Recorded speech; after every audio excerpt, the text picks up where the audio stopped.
अभी जो हम लोग का सीरीज चल रहा है वो चल रहा है ASP.NET कोर MVC।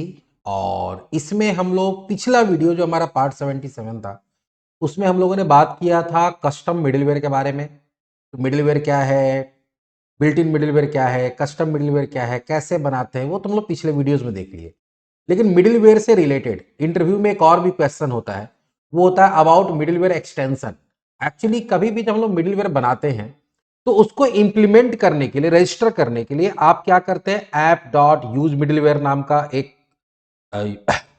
यूज कर रहे हैं यहाँ पे एक कमांड, और उसमें यहाँ पे आपको मिडिलवेयर को रजिस्टर करना पड़ता है, यहाँ मिडिलवेयर का नाम देना पड़ता है। तो इस तरह से अगर आप मिडिलवेयर रजिस्टर कर सकते हैं कोई प्रॉब्लम नहीं है। लेकिन जब क्लीन कोड का बात आता है कि आपका कोड क्लीन होना चाहिए, तो क्लीन कोड में क्या होता है कि इस तरह से इसको रजिस्टर करने से ये क्लीन कोड नहीं माना जाता है, क्योंकि कभी भी चेंजेस करना होगा तो यहाँ पे आगे क्लास का नाम वगैरह चेंज करना पड़ेगा। जैसे अगर यहां देखोगे तो ये देखो बिल्ट इन है, यहां पे कहीं पे भी कुछ दिया गया ऐसे एंगुलर ब्रैकेट के अंदर नहीं दिया गया, यूज राउटिंग नहीं दिया गया, यूज ऑथेंटिकेशन या कहीं पे भी इस तरह से क्लास का नाम नहीं दिया गया है। तो ये क्या हो रहा है, एक तरह से तुम डायरेक्टली क्लास को यहाँ पे रजिस्टर कर रहे हो। तुम डायरेक्टली क्लास को रजिस्टर ना करके कोई भी चीज को जब हम लोग इनडायरेक्टली करते हैं ताकि बाद में जाके हमको उसको किसी तरह का चेंजेस करना हो तो आसानी से चेंज हो पाए, तो इसी को बोलते हैं क्लीन कोड। तो अब हम लोग देखते हैं कि मिडिलवेयर एक्सटेंशन क्या होता है। In ASP.NET Core middleware extension methods are a clean and usual way to register custom middleware into the HTTP request pipeline. जो भी HTTP रिक्वेस्ट पाइपलाइन है program.cs है, उसमें एक क्लीन तरीके से और यूजुअल तरीके से अपने मिडिलवेयर को रजिस्टर करने का एक तरीका है।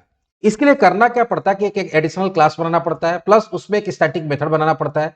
तो मिडिलवेयर एक्सटेंशन क्या है, is a static extension method, एक तरह का एडिशनल मेथड होगा जो कि स्टैटिक होगा। Return for I application builder, ये एक ऐसा मेथड होगा जो आई एप्लीकेशन बिल्डर का पैरामीटर लेगा, ठीक है, प्लस रिटर्न भी करेगा, उसको दिखाएंगे कैसे करेंगे। And use to register custom middleware using meaningful method name.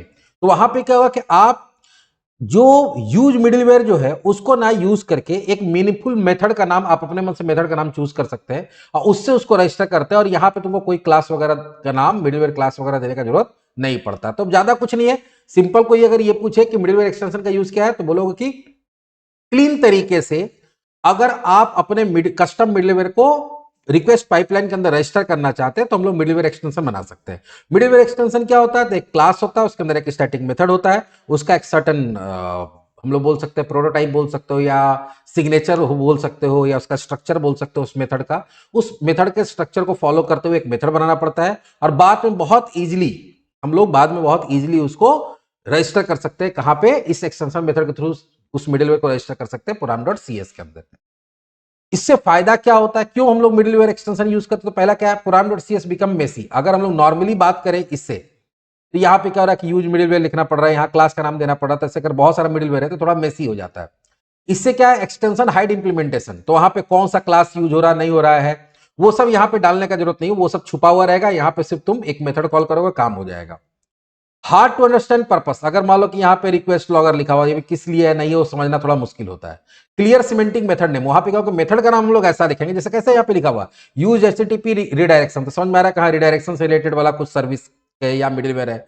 Use routing, routing से रिलेटेड है। यूज ऑथेंटिकेशन, तो इस तरह से तुम फंक्शन बना सकते हो जो कि उसका पर्पस बताएगा कि ये मिडिलवेयर किस लिए है।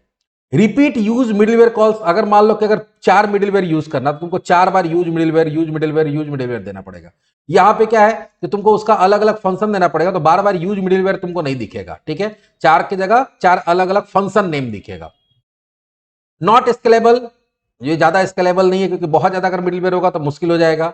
इंडस्ट्री स्टैंडर्ड अप्रोच, अगर आप इंडस्ट्री स्टैंडर्ड अप्रोच में काम करना चाहते हैं, जब रियल लाइफ प्रोजेक्ट्स पे काम करना चाहते हैं, या जहां पे आपसे लोग रियल लाइफ प्रोजेक्ट पे काम कराएगा, तो वहां पे तुमको एक्सटेंशन यूज करना ही पड़ेगा। अब एक्सटेंशन बनाते कैसे हैं, तो एक्सटेंशन बनाने के लिए आपको एक और क्लास बनाना पड़ेगा मिडिलवेयर फोल्डर में, ठीक है। जनरली जब हम लोग एक्सटेंशन बनाते हैं तो उसका क्लास का नेम का जो होता है वो सिंपल सा ही होता है कि जो तुम्हारा मिडिलवेयर का नाम है, जैसे रिक्वेस्ट लॉगर है, उसी में आगे एक्सटेंशन वर्ड जोड़ देते हैं। तो चलो एक क्लास ऐड करते हैं, राइट क्लिक, ऐड, और क्लास। नाम हमारा क्या है मिडिलवेयर का, तो पहले मिडिलवेयर का नाम देते हैं। तो मिडिलवेयर का नाम है मेरा रिक्वेस्ट लॉगर, और उसके साथ लगाना पड़ता है एक्सटेंशंस। क्या लगाना पड़ता है, सॉरी, रिक्वेस्ट लॉगर, फिर मिडिलवेयर देना पड़ेगा, request logger middleware MIDDLE middleware extension .cs। तो जो तुम्हारा नाम है वो होगा, उसके आगे मिडिलवेयर होगा, उसके आगे एक्सटेंशन होगा .cs। ये क्लास नेम का है, ये बना लिए। अब इसके अंदर आपको क्या करना है, एक फंक्शन बनाना जो कि स्टैटिक फंक्शन होगा। स्टैटिक फंक्शन इसलिए होता है क्योंकि इसको बिना क्लास के ऑब्जेक्ट बनाए कॉल किया जा सके, इसलिए स्टैटिक बनाते हैं। पब्लिक क्योंकि क्लास के बाहर से, क्योंकि दूसरे प्रोग्राम.cs से कॉल होगा, इसलिए इसको पब्लिक बनाना पड़ता है। और इसका रिटर्न टाइप होता है आई एप्लीकेशन बिल्डर। ये आई एप्लीकेशन बिल्डर का ऑब्जेक्ट रिटर्न करता है। अब यहां पे आगे इसका लिखना पड़ता है यूज। कभी भी ये देखो आता है ना यूज ऑथेंटिकेशन, यूज ऑथराइजेशन, तो ये एक सिंटेक्स बोल सकते हैं कि नेमिंग कन्वेंशन है कि आगे यूज लिखना पड़ता है। फिर तुम्हारा जो नाम है, इसका नाम है, जो तुम्हारा मिडिलवेयर का नाम है, तो मिडिलवेयर का नाम क्या है, रिक्वेस्ट लॉगर। ठीक है, तो यूज रिक्वेस्ट लॉगर ये तुमको देना पड़ेगा। उसके बाद ये पैरामीटर लेता है, दिस पहले देना होगा, दिस, फिर स्पेस, फिर देना पड़ता है तुमको इसके अंदर आई एप्लीकेशन बिल्डर का ऐप। ये तुम्हारा ये पैरामीटर लेगा। ये बेसिक सिंटेक्स है। कभी भी तुम बनाओगे तो यहां यूज लिखना पड़ता है, उसके आगे जो मिडिलवेयर का नाम है वो लिखना पड़ता है। हमको लगता है कि यहां मिडिलवेयर नहीं लिखना था क्योंकि हमारा मिडिलवेयर वहां पे है नहीं। अच्छा ठीक है, देखते हैं अगर कोई चेंज प्रॉब्लम होगा तो इसको चेंज कर देंगे।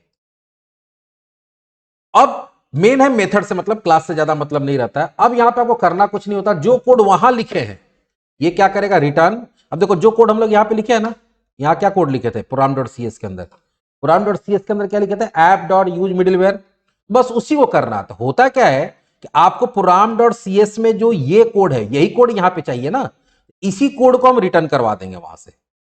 ये कोड जो यहां पे है कि हम लिखेंगे कुछ और आना चाहिए ही, क्योंकि एक्चुअल रजिस्टर तो इसी से होता है। तो बस यहां पे जाके तुमको क्या करना पड़ता है, कहां गया, यहां पे रिटर्न app.use middleware तो करना ही पड़ेगा, और इसके अंदर रिक्वेस्ट लॉगर दे दिए, बस इसी से काम हो गया तुम्हारा।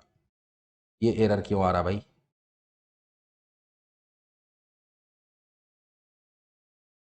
तो है पब्लिक, अच्छा क्लास को भी स्टैटिक बनाना पड़ता है, क्लास को भी स्टैटिक बना, अब हो गया। तो ये स्टैटिक क्यों बनाए क्लास को, क्योंकि जैसे मेरा एप्लीकेशन लोड हो तो जो स्टैटिक क्लास होता है उसका वो क्या होता है, जैसे ही अपना एप्लीकेशन लोड होता है उसका मेमोरी एलोकेट हो जाता है। ये स्टैटिक मेथड बनाया क्योंकि इसको वहां से कॉल करना, तो करना कुछ नहीं, बस एक क्लास बनाई स्टैटिक, नाम कुछ भी दे दीजिए, लेना देना नहीं। मेन मतलब इससे पब्लिक स्टैटिक, ये रिटर्न करा आई एप्लीकेशन बिल्डर, क्योंकि यहाँ पे क्या हो रहा है, ऐप डॉट यूज मिडिलवेयर करते हैं तो एप्लीकेशन बिल्डर का क्लास का ऑब्जेक्ट बनकर रिटर्न होता है, तो इसलिए यहां दे दिए यूज रिक्वेस्ट लॉगर। अब यूज रिक्वेस्ट लॉगर में क्या, यूज तो देना ही है और यहां मिडिलवेयर का नाम देना, तो मिडिलवेयर का नाम हमारा क्या था, मिडिलवेयर का नाम था हमारा रिक्वेस्ट लॉगर, इसलिए यहाँ पे रिक्वेस्ट लॉगर दे दिए। ठीक है, और बाकी ये पैरामीटर यही लेता है और यहां से रिटर्न क्या करना है, यही कोड। तो जब भी इसको कॉल कराया जाएगा इस फंक्शन को जहां पे, तो वहां पे ये कोड आ जाएगा। तो इनडायरेक्टली हम क्या बोलेंगे, डायरेक्टली ना लिख के इनडायरेक्टली लिखा जाता है। अब यहां पे तुमको क्या करना, बस जहां पे ये लिखे थे वही आएंगे और यहां देंगे app dot use request logger, देखो यहां पे आ भी गया ऑटोमेटिक, बस इसको लिख दिए। इससे क्या हो गया, काम वही होगा, बस तरीका चेंज हो गया। आप यहां पे जो लिख रहे थे, अब यहां पे देखो क्या होगा, use middleware, use middleware, class का नाम बहुत सारा अगर यहां पे देंगे अलग अलग मिडिलवेयर का तो थोड़ा मेसी हो जाता है। अब यहां पे क्या है कि ये थोड़ा देखने में भी अच्छा लग रहा है, यहां पे क्लास का नाम नहीं दिया हुआ, यूज मिडिलवेयर नहीं दिख रहा आपको जैसे बाकी दिख रहा है, तो ये थोड़ा सा देखने में क्लीन लगता है और कंसिस्टेंट लगता है, कुछ अलग नहीं लगता, सब देखो एक ही फैमिली का यूज यूज यूज करके। और यहां कराने के लिए क्या, किसी भी नाम से क्लास बनाओ, कोई लेना देना नहीं, लेकिन जनरली लास्ट में एक्सटेंशन लगा देते हैं हम लोग। और ये एक सिंटेक्स है एक फंक्शन बनाने के लिए, तो जितना मिडिलवेयर होगा हर मिडिलवेयर का अपना एक अलग एक्सटेंशन होगा, सबके अंदर क्या होगा, अलग अलग फंक्शन होगा। और यहाँ पे जो यूज है यूज रहेगा, आगे मिडिलवेयर का नाम रहेगा, और यहाँ जो कोड आप वहां पे लिख रहे थे कहां पे, program.cs में, उसको यहां से रिटर्न करा देना है। और इसमें कोई बहुत ज्यादा रॉकेट साइंस नहीं है, बस ये है, इसी तरह से इसको लिखना पड़ता है। यही पैरामीटर हर जगह होगा, यही रिटर्न टाइप हर जगह होगा, यही यूज हर जगह होगा, ये नाम चेंज हो जाएगा एज पर द तुम्हारा मिडिलवेयर नेम, और अंदर में यही कोड रहेगा, बस यहां पे मिडिलवेयर क्लास का नाम देना होगा। ये एक और छोटा सा चीज था मिडिलवेयर में, वो हम बता दिए। इसके बाद जो हम एक वीडियो बना रहे हैं वो बनाएंगे हम ग्लोबल एक्सेप्शन हैंडलिंग पे। ये बहुत ज्यादा इंपॉर्टेंट कॉन्सेप्ट है, क्योंकि देखो होता क्या है कि जब आप बड़े प्रोजेक्ट पे काम करते हैं, बहुत सारा पेजेस है, बहुत सारा कंट्रोलर है, तो वहां पे हर जगह आप डेटाबेस कनेक्शन कर रहे हैं और भी किसी तरह का कैलकुलेशन कर रहे हैं और अलग अलग तरह काम कर रहे हैं, एरे यूज कर रहे हैं और भी चीज यूज कर रहे हैं, तो वहां पे क्या होता है, एक्सेप्शंस आता है, तब हर पेज में हर जगह एक्सेप्शन हैंडल करने जाइएगा तो हर जगह ट्राई कैच लिखना पड़ेगा। तो उससे अच्छा क्या होता है कि ग्लोबल एक्सेप्शन हैंडलिंग कर लेते हैं, जहां पे आपको कोई हर पेज में हर कंट्रोलर के अंदर हर व्यू के अंदर जहां भी आप कोड लिख रहे हैं हिसाब का, वहां पे आपको एक्सेप्शन हैंडल करने का जरूरत नहीं पड़ेगा। वो आप एक जगह एक्सेप्शन हैंडलिंग करिएगा और एक कॉमन पेज होगा जहां पे आपको एक्सेप्शन से रिलेटेड अगर एक्सेप्शन आता है तो एक्सेप्शन से रिलेटेड एक पेज खुलेगा और वहां पर कॉमन पेज के अंदर वो मैसेज